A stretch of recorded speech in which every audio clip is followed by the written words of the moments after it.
If you want to read it, you'll have to pause it.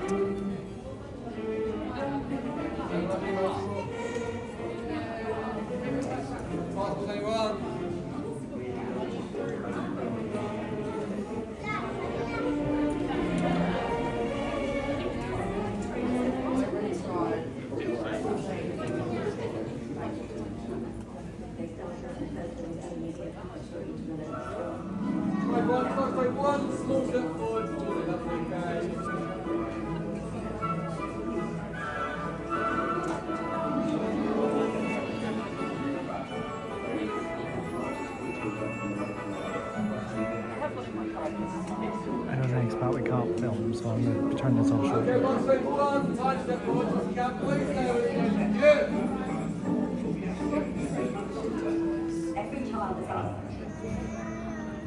Excellent. And follow us inside. Yes, this is the Great Hall of Hogwarts, one of the very first sets ever constructed for the film series, not to mention one of the largest. I know it's incredibly tempting to stop in the doorways and drink it all in, but please do keep on moving slowly forwards. We want absolutely everyone to have as much time in this set as possible, and that includes everyone who is sitting in the back row of the cinema, so do keep on making your way gently forwards. And as you do, have a look above your heads. You will see over 400 floating candles, rigged, motorised and suspended from our studio ceiling in exactly the way they were during the earliest days of production. Now I say the very earliest days because, in a bid for authenticity, this effect was originally achieved using real candles. That's right, you heard me correctly, real candles with real wicks and real flames. Unfortunately, the studio was prone to drafts back in the early days, and so those drafts caused our real flames to catch light, the real wires, leading to some real surprises when they landed on our cast and crew's heads. Very quickly it was decided that this particular effect would be better achieved using the magic of computers. The floor is real though, and I would encourage you to give it a nice hard stamp as you walk on through. That's right, the floor beneath your feet is real York flagstone. Exactly the same kind of material used in the paving of real castles up and down the country. Do take a look over to your left as you make your way down the central aisle, and you will notice that we are set dressed and ready for the Christmas feast from Harry Potter and the Philosopher's Stone, complete with turkeys, hams, roast potatoes, peas and more. While it all looks delectable, it is of course fake. The peas in particular are steel ball bearings which have been sprayed green, so you wouldn't want to bite down on those.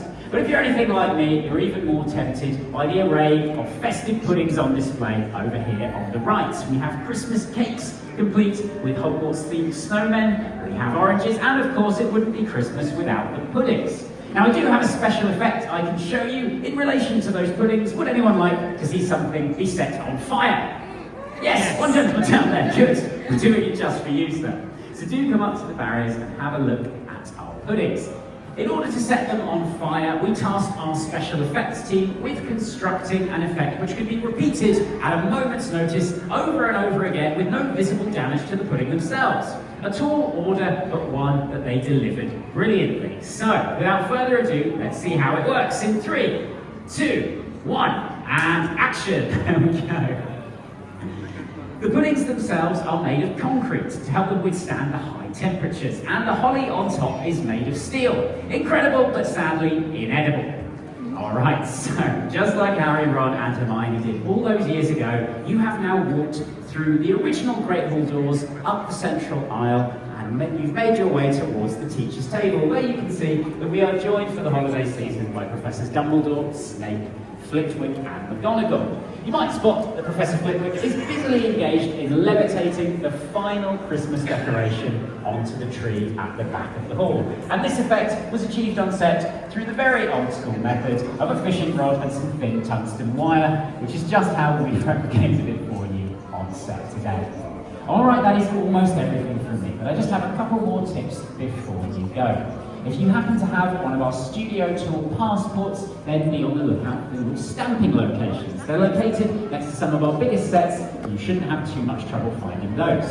What you might have trouble finding are our golden snitches. We've hidden those on purpose, so challenge yourselves and see how many you can find.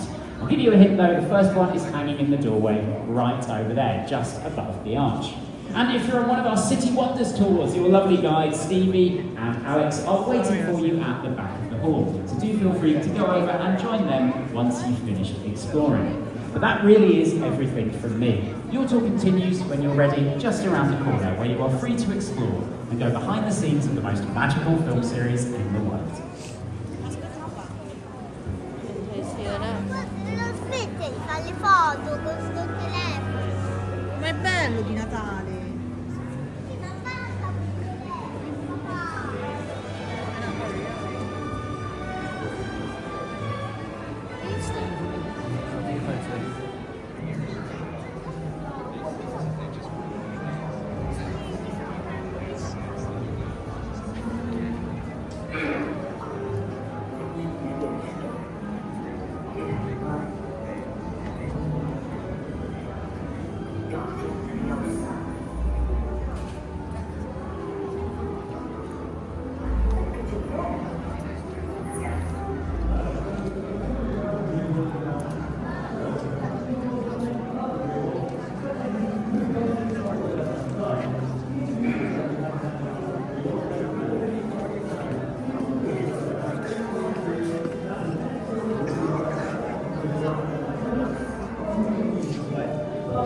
You okay? Yeah?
Being there.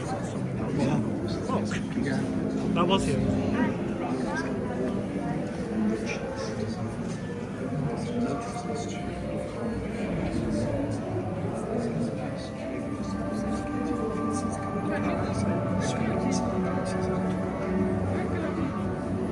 Which will that be so yet? I don't want to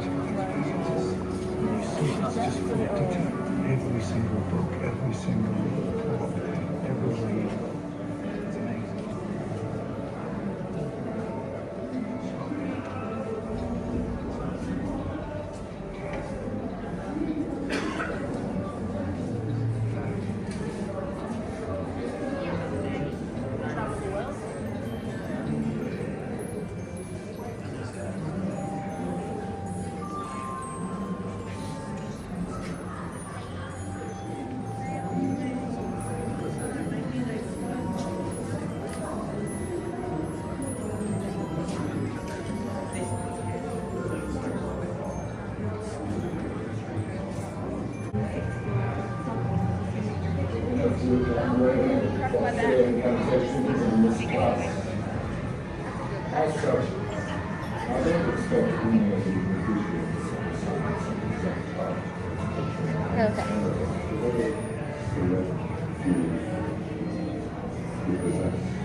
I can teach you the rich line and snare senses. I can tell you how to popular fame, groove, glory, and the feeling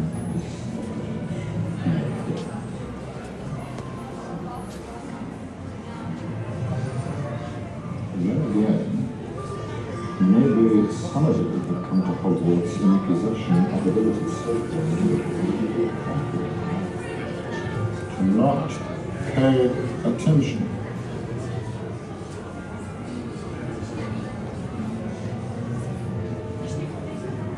Yes. Howard?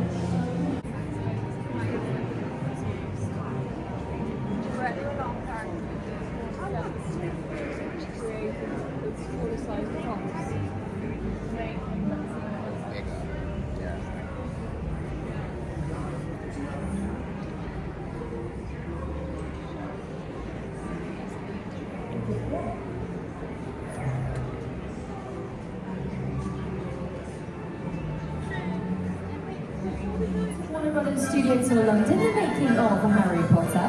So if you can see me or hear my voice and you haven't joined us over here just yet, do come on over and have a little look, as I am going to be sharing with you some behind the scenes secrets on how we brought everyone's favourite half-giant Hagrid to life. So if you are interested in the creative side of creating a character like this, do come on over and have a little look. But now, exclusively for our Hogwarts in the Snow feature, we've recreated an iconic scene from Harry Potter and the Philosopher's Stone, where Hagrid is pulling an enormous Christmas tree through the grounds of Hogwarts, ready for it to be adorned with Christmas decorations in the Great Hall. Now, this wonderful 4-metre Christmas tree here has been recreated, and of course, Hagrid's costume has been lovingly returned to us here at the tour for you all to admire today. Now, as I'm sure you all know, Hagrid was played by the late, great Robbie Coltrane. However, it might surprise you to find out that this costume here was never actually worn by Robbie himself. Now, whilst Robbie Coltrane was quite a tall man, standing at 6'2", he wasn't quite tall enough to play a half-giant. So, this costume actually belonged to his body double, who was a man called Martin Bayfield, and he was an ex-England rugby player who stood at a whopping 6'10", which is absolutely insane, I know. So here are some clips of him here now. Now, you might be wondering, how do we know if Hagrid is being played by Martin or by Robbie in this scene? It's actually very easy to be able to tell. Anytime you see a shot of Hagrid from a distance, he will be played by Martin Bayfield, in order to show the sheer height difference between him and other characters within the scene. This would then be intercut with Robbie Coltrane's up-close performance to, of course, bring us the character we all know and love. But now, Martin Bayfield would also be fitted with an animatronic head that actually resembled Robbie Coltrane's face in order to help him achieve Hagrid's sheer height and size. And we do have one of those animatronic heads here, which I'm going to show you in just a moment. Now, the task of creating the prosthetics seen here was actually given to the Creatures Effects department.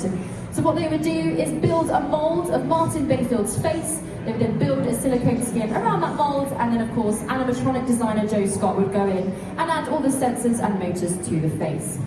However, in the first Harry Potter film, The Philosopher's Stone, the team actually created what is referred to as a deadhead, meaning it had absolutely no movement whatsoever, and it just sat on Martin Bayfield's shoulders.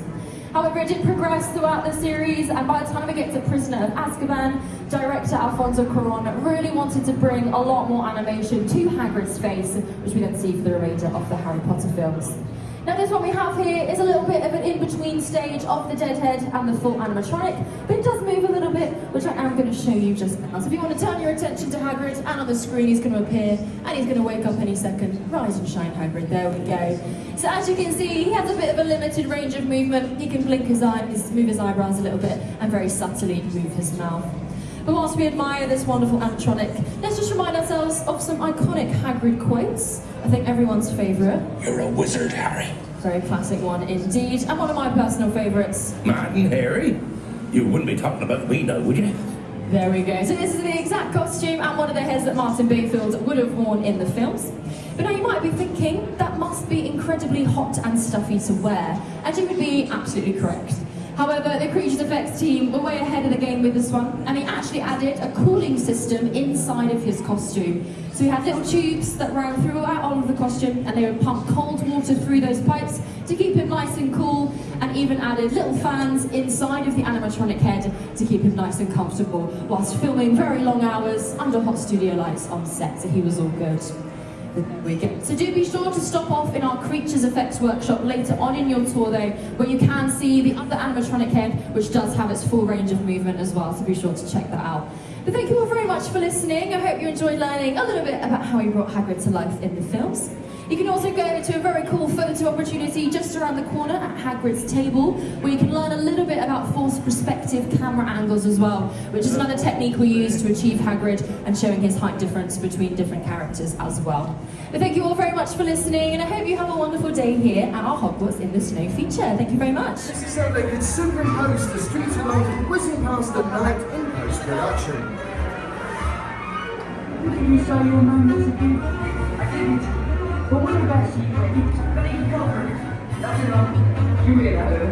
The leaky culprit to London. The leaky culprit. Hey, you got the piece. Make sure you eat the boy eats you. Now glance up and you can see that swinging chandelier that's pulled back and forward with pneumatic actuators. Now the beds themselves do move. They're on the rails pulled back and forward with electronic actuators. However, during filming, we went old school. We simply tied ropes to the bed and had the crew pull them back and forward. It looks more natural that way.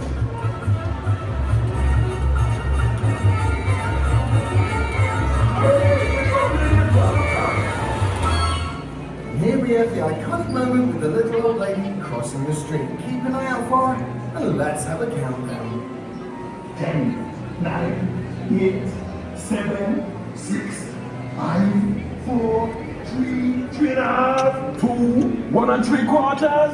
Yes! Now we even had to shut down parts of London through this filming, which included London Bridge, Borough Market and Palmer's Green over several nights. Mind your head.